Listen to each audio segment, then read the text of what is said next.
Honesty versus gambling. In every honest business transaction, both sides win. Or, to be consistent in our use of terms, neither side loses.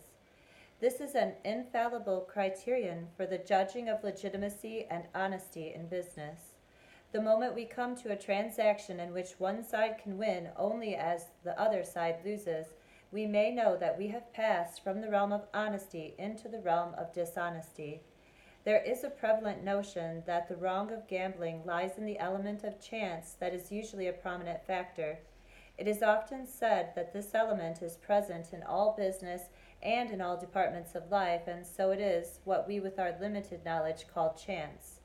And thus it is argued that gambling partakes of the nature of other business enterprise. This sophistical reasoning evades the entire issue. The element of chance may give an added excitement to gambling, as it often does to business, but of itself it has no part in the inquiry of the betting ring, the roulette table, or the gaming table. Men stake their money quite as eagerly on contests of skill as on games of chance, and with equally disastrous results. The curse of gambling lies not in the element of chance, but in the fact that what one man gains at it, other men of necessity lose. It is inspired by the prime impulse of dishonesty, the desire of something for nothing.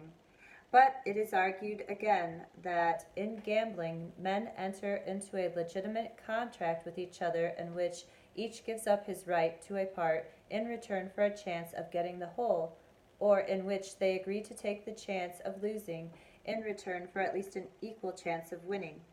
This contract idea is supposed to lend a glamour of respectability to transactions otherwise of unquestioned ill repute. But the truth remains that the prime factor of the gambling evil is the desire of each participant to gain for himself at the expense of others, to get something from his fellows without rendering the honest equivalent. Even when the game is on the square and chance or skill or the forces of nature are left unmolested to fix the results as they may, gambling still has as the warp and woof of its fabric this one great essential of dishonesty. And it is certainly none the less dishonest when, as is so often the case, the whole thing is fixed for the house or for some one of the players as against the rest. All forms of gambling have this distinguishing feature, the dishonest desire to secure something for nothing, and all belong under the same ban. Bookmaking, roulette, policy, poker, and bridge whist, the lottery, the raffle, shooting craps, and playing the slot machines, betting on the ball game, the election, or the weather, and every other method of laying a wager. And in the same class with gambling must be placed those so-called prize contests, in which many are induced to contribute money or labor or endeavor of some sort that can be turned into money for the benefit of some public or private enterprise, by the offer of a prize or prizes of pecuniary value, which only one or a few at best can win, and in which the winning is consequently at the expense of those who lose. This is an expedient often resorted to in newspaper circulation schemes, by which the press, a factor of our civilization that is expected to stand for the highest ideals of honesty and honor, lends itself all too frequently to the lowering of standards and the establishment of false ideals in this most important sphere of life. For it is one of the baneful results of the winning of gain in this or any other form of gambling that it dulls the zest for the acquirement of wealth through honest production, and taints the life with the feeling that there may be, after all, some short-cut through luck and ease to the attainment of affluence. Stock and grain gambling. And all that is true of gambling is true to a large extent of speculation. Indeed, speculation is for the most part only gambling masquerading in the guise of business. This truth is so commonly recognized that the terms stock exchange gambling and Board of Trade gambling are familiar expressions that excite little comment, and yet there is a misty shroud of quasi-respectability that befogs this class of transactions, so that the speculator does not share that obloquy in the popular mind so readily heaped upon the avowed gambler.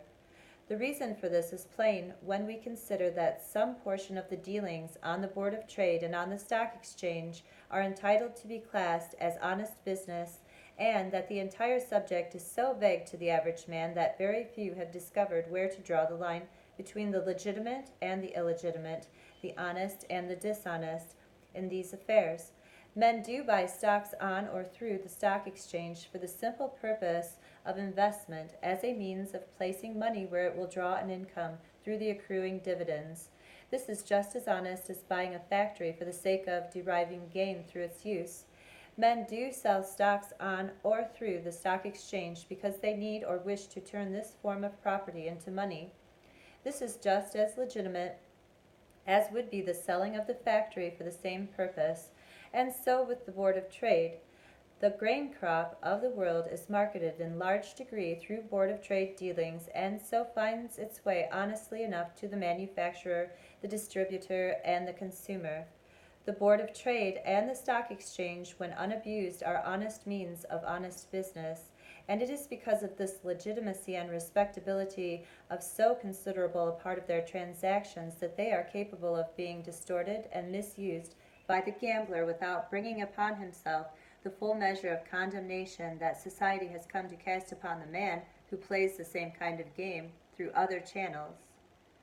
And here, as in other forms of gambling, the wrong of the thing, the dishonesty, lies not in the element of chance, so notably a factor in such phases of the game as selling short or buying on a margin, but in the fact that one man's gain is of necessity another man's loss, and that the whole aim and object of it all is to pocket the gain for oneself and throw the losses onto the other fellow.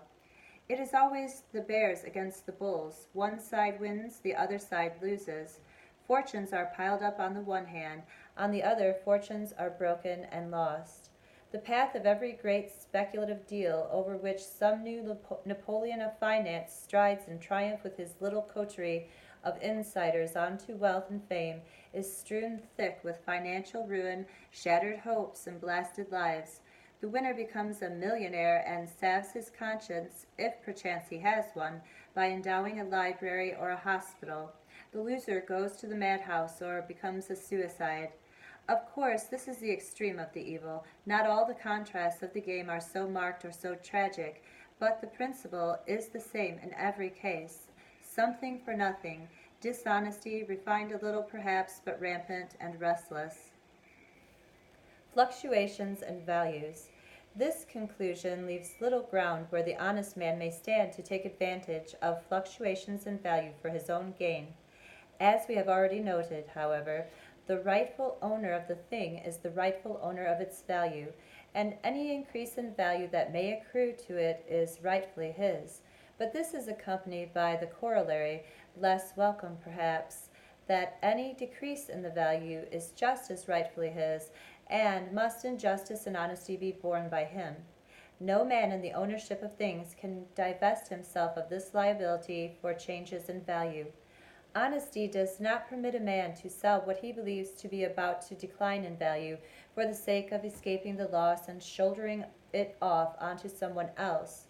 Nor does honesty permit one to buy what he believes to be about to rise in value for the sake of gaining for himself what would otherwise accrue to another. The honest man produces, and if he be both honest and discreet, he produces what will be of sufficient value to repay him amply for his time and effort. But it is the product that concerns him, and if it prove in the end that his product, or whatever else he may have received in exchange for it, has a greater value than he anticipated in his labor, he accepts the gain in good conscience. And on the other hand, if his product, or whatever else he has received in exchange therefor, proves in the end to have a less value than he hoped for, he can only bow to the situation and pocket the loss. This whole question of fluctuation in value is a troublesome element of the economic problem, although its scope with reference to the things produced by human endeavor is comparatively limited. With reference to land, such increase in value has been termed very fittingly the unearned increment, and yet the increment is no more unearned to the individual in an increase of land values than in the increase of other values Knowing that a certain article has a value of $10, a man will put that amount of labor or other expenditure into his production, but he may find that next week or next year, without any more production on his part, its value has increased to $11. Whence comes this extra dollar or value, and what is its moral status? We have claimed that it belongs to the owner of the other 10, but by what right? It came in some vague way through a change in social conditions affecting the relation of supply and demand, and might be claimed for that reason as belonging to society rather than the individual. But society did not produce it in the sense that the individual produced the thing, although it is true that it is other men's production of other things which they wish to exchange that gives value to the production of each, and it may be discovered some time that there is a definite relation between the total production of the individuals that constitute society and the sum of the values in which the society expresses its appreciation of the thing produced.